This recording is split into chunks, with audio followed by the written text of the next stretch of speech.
Gabby the game night, Gabby the game night, Gabby the game night, yay. Hey, it's Gabby the Game Night here, and I'm back playing some more Paul Just a Tournament with Madden Vasey. He is playing it. It's showdown time. I lost. It's only a game of poker. A game I've played for a long time, and only lost twice. Who was the first? The man I killed, of course. Well, it seems I found the partner I've been looking for all along. Over a game of cards? Why, yes, over a game of cards.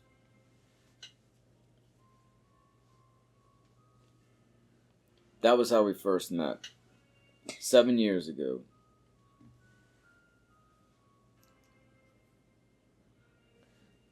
Seven years earlier. Weiss's? Phoenix Wright's final trial. I guess I'm going to leave speaking to you. April 19th, 9:27 a.m. Defend code, defend lobby number 2. April 19th. That's somebody's birthday. Somewhere, probably. I would imagine anyway.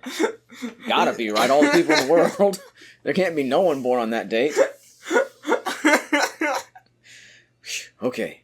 It's been a long time since I felt like such a rookie. Time for another tutorial case. Got to try and relax. Ah, good morning, Mr. Enigmar. Oh, I thought you were doing him. If I did him back in the day, I mean, this isn't... You're doing the voice in the intro segment. Well, I was just doing Phoenix's voice. Ah. Look, this is your chance to shine. Or I can No, do I don't it. think it is. I'm sorry to have sprung this on you so suddenly. I received the files from your previous attorney only yesterday. Honestly, I'm not entirely sure I'm prepared. I understand. I'm asking the impossible of you. Yeah, well, you haven't really told me what happened yet. All we did was play cards. And that was enough. Actually, it wasn't. Trust me. Oh. Wait.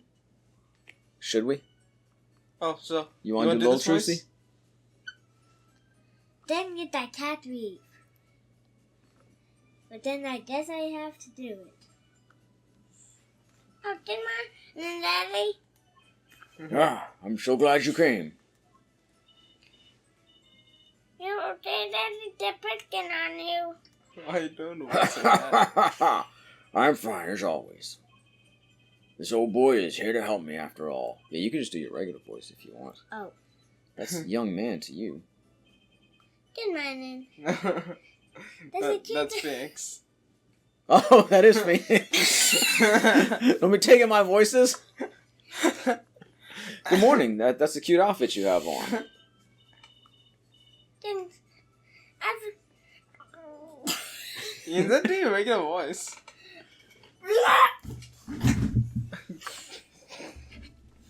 Okay. It's my first show the day after all.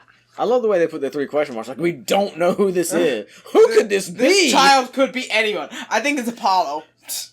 I think it's Clavier. Oh, I'm sure it is. What the hell is she talking about? Oh, old boy. Me? Look what he started. Oh, goodness, child, are you okay? I'm hit. Back doing the voice again. It seems fate's clock will make me wait a little longer. At least only less than 10 swift minutes remain. To all those who have supported me in my life's work, I give thanks. Farewell. Magnifique Grammare. What's this? The voice actor's taking a drink. Let's give him a second. I don't know. I just got over it in the hall. They told me to give it to I can't talk. You're okay. Just take your time. You're doing fine. To the old boy in the blue suit with the spiky hair. Does it mean Jojo with a blue suit on? They said it the same person. Goku with the blue suit on. What's this? A memo for you or some such? Not from the looks of it. What is this? Looks like a page from someone's diary. I'll give it a read later. Notebook page. Well, how do you feel about the trial today? We'll get through it, somehow. Incidentally, the prosecutor today is a new guy, I hear. Ah, an easy win then, yes? They're calling him a true thoroughbred in the history of the prosecutor's office. Of course, there's one of those every year. Vic sees one every year. The switching of attorneys just before the trial. I know it is a difficult situation I put you in, but allow me to say one thing, Mr. Wright. Yes? They will not be able to pronounce me guilty today. So do your best, but do not worry. First time a defendant's ever given me a pep speech. I'll do what I can. I see you do not understand. You see it will be impossible for them to declare a verdict. Impossible? Yes. Isn't that right, Trucy? Yep, you bet, Daddy. My first look at the case was only yesterday, and the information I was given was a tad bit lacking, to be honest. Still, I'll do what I can, for their sake. I believe the curtains will be lifting any time now. I am in your capable hands, Mr. Wright. My client is Shady Enigmar, known to the world as Zach Gramarye, a wildly popular magician, star of Troupe Gramarye. His mentor, Magnifique Gramarye, was a rare breed of magician. He single-handedly ushered in a golden age of stage magic, until he was shot dead. And Zach Gramarye is the suspect. April 19th, 10 a.m. District Court number 7. Court is now in session for the trial of Shady Enigma. The defense is ready, Your Honor. Again, like we don't know who it It's a is. different courtroom. Like the look of it. Looks brighter. Judge. It's the prosecution ready. The judge sitting there like, am I in a different courtroom? Looks brighter. Did I wander into the wrong place, or did they change it while I wasn't looking? I was just thinking, is this what all the fuss is about? Bit of a buzzkill, really. Buzzkill? Is this some new kind of crime? One of the worst. This is a trial, yeah? Where are the sweaty palms, the pounding hearts? A Gaviner's concert's got 10 times the thrill this gig's got. Who were you again? Clavier Gavin. I came to get the party started. Legally, yeah? Gavin? Defense attorney Christoph Gavins. Ah, figure my bro's more famous in this part of town. Clavier Gavin. Lead singer for the mega hit band, the Gaviners. You're out of your league, rock boy. I know what you're thinking. You're out of your league, rock boy. How the fuck did he know? That's the funniest thing they've done in any one of these games. True, my debut single, 13 Years Hard Time for Love, went platinum overnight. But that's just a hobby to me compared to this, yeah? Talkative, aren't you? I like your affected Euro-rock accent, by the way, that doesn't exist, because I did not do an accent. Why are you doing an effective Euro-rock accent? Bro! I'm just getting warmed up, hair attorney, right? I'm not changing it now. It's not like his voice changed. Perhaps you would be so kind as to fill us in on the case. Achtung, baby. Time to call in the opening act. That's the name of a U2 album. Achtung, baby. That's the name of a U2 album. What was his name again? Ha, yes. Detective Gumshoe. Oh, Gumshoe. Woo! Hit it. All there he is. Little boy. And you are? You just called on him. Hey, you were the one who called me up here, sir. Name's Dick Gumshoe. I'm a homicide detective down at the precinct. Detective Gumshoe. Long time no see. Hey, you! Huh? Me? Today's the day, pal. Today, I win and you lose. I got confidence in my testimony today, see? What, you normally lack confidence in your testimony? Hair detective, this is my stage. Can the antics. Huh? All this hey youing and such. And I could care less about your history together. Did they have like a falling out or something? No. Very well, Detective Gumshoe. If you would, please tell us about the case at hand. It happened 6 days back, in a room at the General Hospital. The facts are as simple as they come. Here's the crime scene. The victim was a patient, asleep in a hospital bed. The killer comes in, puts a pistol to his forehead, and bam! Lights out. Did the clown on the desk get shot too? Them's the facts. Everybody else saw that too, right? Not so long ago, the victim, Magnifi Gramley, was a famous man. He had the entire country under his magical spell, as it were. Ah, yes, the great magician. He retired years ago, though. Say the name Magnifi to one of my generation, and you'd be lucky to get a blank stare. Yes, but I'm sure the youngsters today know his disciples even better.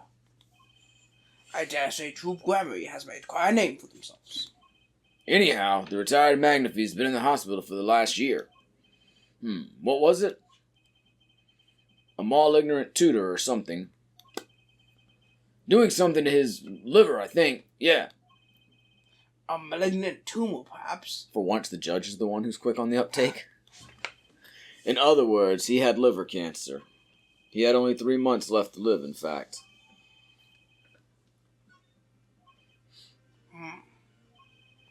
Facts do seem simple enough.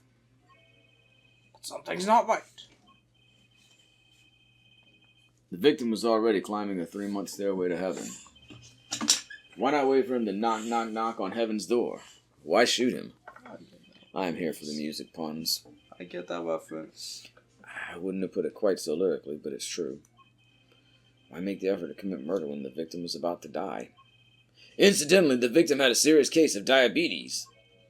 Diabetes? Jesus Christ, what else are we going to pile on this poor man? Liver cancer, diabetes, shot, what next? Oh, the list continues. We got like a whole page of this. In fact, he was about to shoot up with insulin when he was shot with a pistol. The syringe was found at the crime scene. That clown has a hole in his head. Yeah. Chronic diabetes. Like, what other kind is there? I mean, there's gestational diabetes, but that's only for people who are pregnant. I don't think Grandma was fucking pregnant. As much as it pains me to say it, the victim was clearly at the end of his life.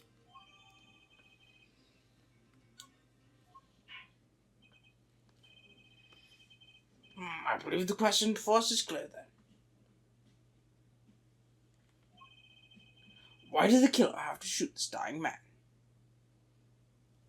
Why indeed? What reason could he have had? Very well, detective.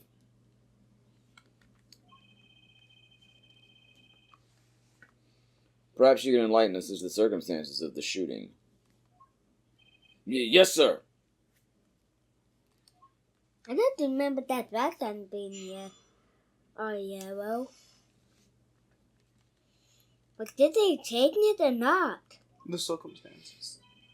Actually, the victim kind of ordered the defendant to do him in. A few days before it happened, the victim sent a letter ordering his own murder. The defendant did what was asked of him and shot the old man in the forehead. The bullet was fired from the pistol found at the scene, no doubt about it. And the pistol definitely belonged to the old man, sir. What? Saying the victim ordered his own shooting? Those are the facts. I have here the letter in question.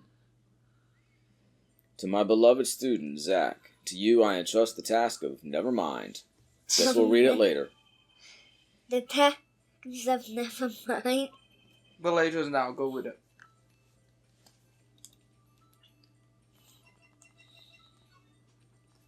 To my beloved student, Zach, to you I entrust the task of lowering my life's curtain. Come on the 13th, 11:05 p.m. I will ready a gun with which you will shoot. 1 shot, square in the forehead. You cannot refuse, and we both know the reason why. Alrighty. Very unusual indeed. Although could such a thing as a letter really cause one to pull a trigger, I wonder? I believe the answer to that question can be found at the end of the letter. Ah, can I refuse, and we both know the reason why? Detective Gumshoe, can you explain this to the court? Unfortunately, even the defendant won't say a peep about that bit, sir. One thing bothers me about this. Why didn't he just say 11? Why have him come at 11:05 without some specific reason? The devil is in the details, Herr Attorney. Well, was there some reason? As it turns out, there was. Every night, for a half hour, starting at 11, the victim, Magnifi Grammare, was given an IV. An IV.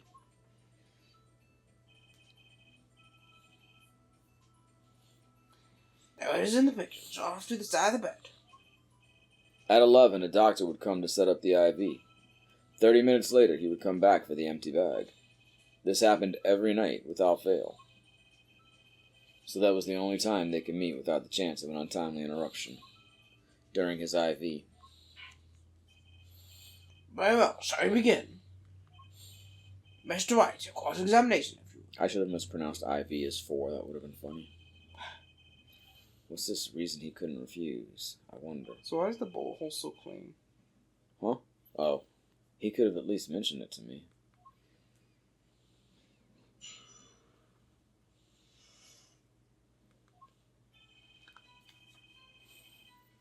How do I play this game again? Press everything. I was about to press every button on the controller. Just because he got the letter doesn't mean he went through with it. Oh, I disagree. The victim was indeed shot in the forehead after all, just as he had commanded. It could be a setup, but let's not be in such a hurry. Maybe we should let the witness talk for a change. Thanks, pal. Fine. I can play it as slow as well as I can play it fast. On with the testimony, Detective Gumshoe.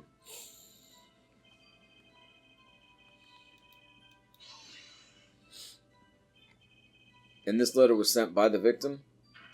There it is. Gotcha. You're all mine this time, pal. Huh? I had the handwriting checked out, of course. It's the victim's. No mistake. Ah, I see. Ha ha ha ha! Score one for the boys. I didn't lose. I was just ascertaining the facts. So why am I so annoyed? But a letter ordering your own death? It's not what they used to be, I guess. I'm not sure this is exactly commonplace even now, Your Honor. So anyway, I guess I'll keep going while I'm ahead.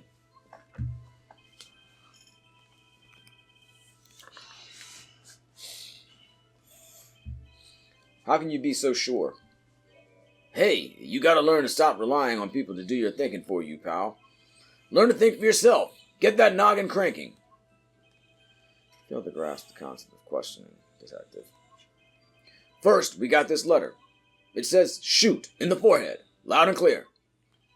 I can see that, but I still wouldn't do it. Well, maybe you need to grow yourself a backbone, pal. You failed to grasp the concept of shooting people as bad, Detective. We also found the defendant's pistol at the scene. Traces of gunpowder residue show that it had been fired recently. Well, Mr. Wright, as far as I can tell from looking at this photo, seems to be no issue with the prosecution's claim. Somebody mention the clown with the hole in his head, please. Photo. Maybe there's something in there I can use. So they're saying the defendant shot the victim in the forehead. I think there's a hole in the prosecution's argument. Clearly, Mr. Enigmar. Shot something else, the clown? Yes. Yeah, I mean, that clown? to be fair, Magnifi does have a hole in his head, too. I mean, yeah, but... Looking at this photo, another possibility occurs to me. Yes? What does the letter tell us? That the defendant had a reason he couldn't refuse his teacher's wishes. Bingo, pal! That's why the defendant popped him one in the forehead. Oh, the defense disagrees. You see, the defendant had another choice he could make.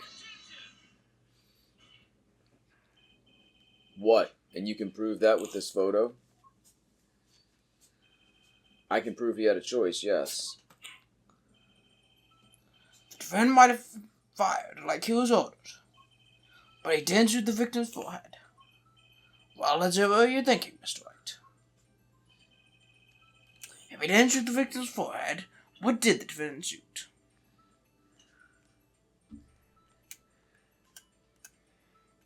I have to be very precise. And then figure out which button. X. The clown doll? Take a closer look. See? It's been shot in the forehead, too. Ah, there's a hole in his forehead. Yes, and a hole in the prosecution's claim. Ha, and I suppose you have a reason as to why he'd shoot the clown doll? He didn't just shoot the doll. He shot the doll's forehead. His forehead? Ah. Let's read the orders once more, shall we? You will shoot one shot square in the forehead, which is exactly what he did.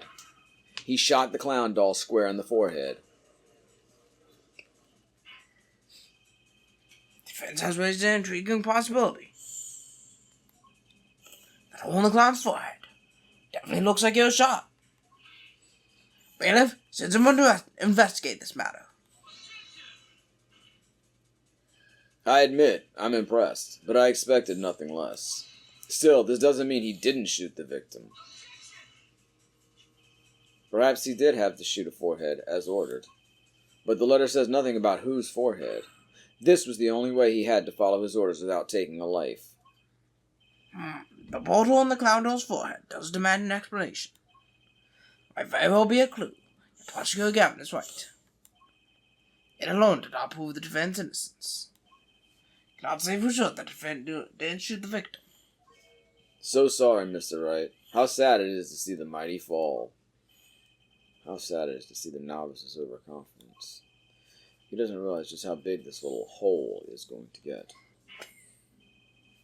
Detective Gumshoe, please take this newfound fact into account as you continue your testimony. Oh, that's right, Gumshoe's here. So what if he shot the clown? He still shot the victim, pal. So let me get this straight. You're saying my client first shot the clown, then shot the victim? Hey, not a bad summary, pal. More of a confirmation than a summary, but whatever. That was really more of a confirmation than a summary. But our defense attorney seems pleased enough with himself. Do these people ever miss a chance to mock me? Well, now that Mr. Wright's gotten that out of his system, I won't miss another chance to mock him. Shall we continue with the testimony? I didn't have time to gather all the details before coming in here. This testimony might be my only source of information. Better pay attention and read this letter carefully. Actually, I did that already, so I'm just going to let you press me. Wait, are we pressing through all this again?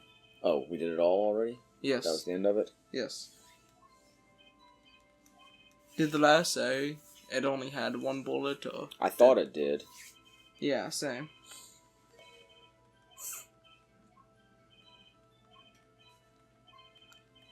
Meow, meow.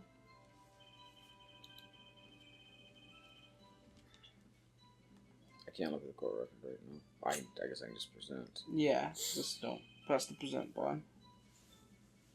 What? Go on present, but I'll actually press the present button, then present, and you can look at the court record.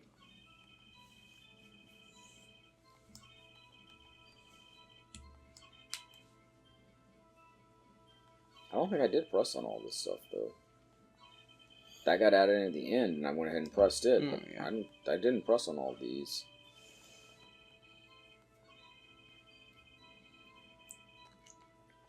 Don't think you pressed on those last two. You think I did the first three? Yeah. I did this one, you think? Yeah, probably. Alright. You mean this pistol, the one in the crime scene photo? That's the one! It's a funny looking gun, so there's no mistaking it. We compared the bullet taken from the victim's skull with the bullet fired from this gun. The rifling marks on the bullets were a perfect match. So, you verified the murder weapon, in other words. You bet we did.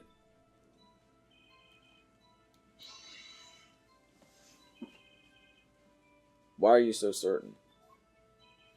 What pile of sand has your head been stuck in all the time, pal? You never heard of Zack and Valent's quick draw shoot 'em? Huh, what's that? One of the defendant's specialties. Zack and Valent stand on either side of a girl. Then they shoot. But the bullets don't hit her.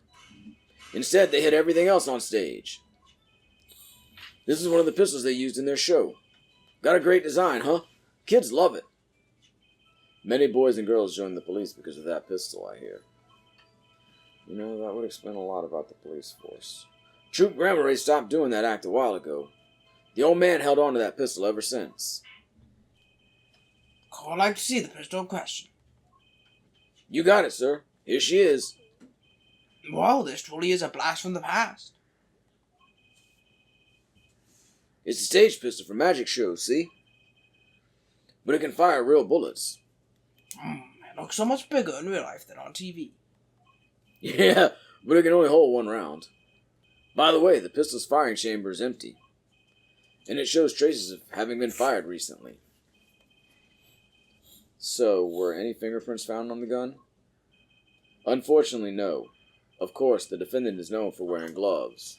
We might say that a lack of fingerprints is, in fact, a fingerprint of its own. Aha, intriguing point. Well made. Whoa. Not well made. Not intriguing.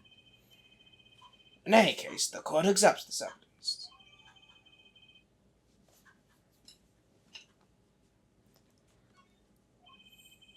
My grandchild will get a kick out of seeing this. But now the time to return to our testimony. See, I can only hold one. Well, anyway. Whether or not there was only one bullet in the letter. You already pressed that. I was trying to press present. Where's this court? There we go. So it doesn't really matter what the letter says.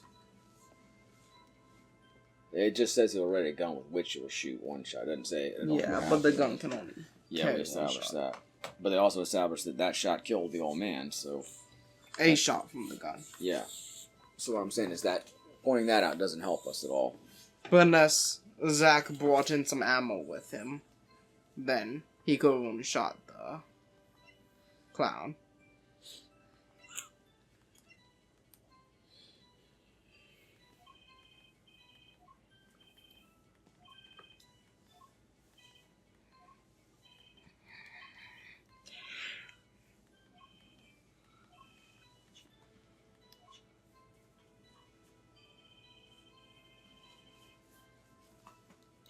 I'm sorry, I pressed the wrong button again. I was trying to go through it. You got any ideas? Wasn't the gun at the last one? The last one? Yeah, that's what I'm thinking.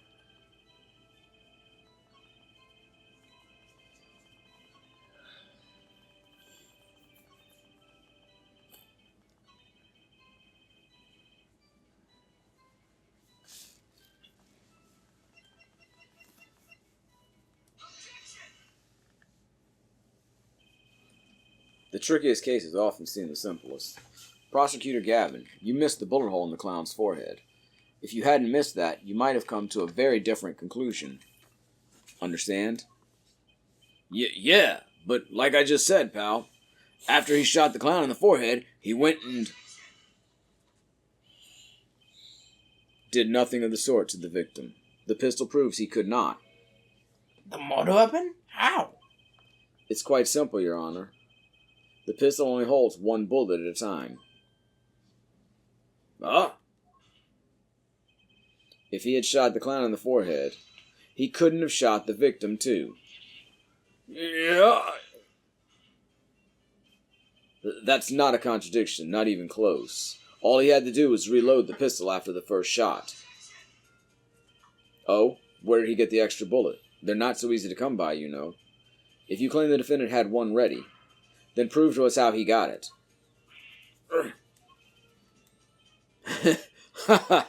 I had a feeling this wasn't over yet. No, this party's just getting started. And I haven't proven anything yet, beyond my good looks and sterling record sales. An utter lack of humility. What's this? Seems that the prosecution has another witness prepared. Like I said, Herr Detective, it's just the warm-up act. Now that the audience has gotten a taste of what's to come, they're ready. Ready for what? For my decisive witness, of course. A witness who, you will find, can prove one thing for us. That it was Zach Grameray who shot the victim in the forehead. Very well. We'll pause for a 15-minute recess. This might be my lucky break. I'll need that 15 minutes to talk to my client, Zach. Court is adjourned.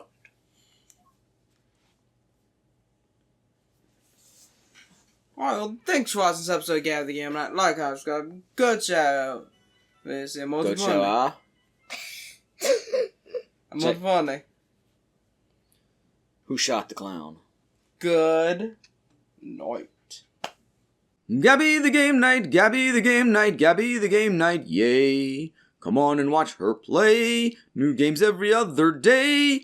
If you subscribe now, you won't miss out on any of the action. So come on, click that subscribe button.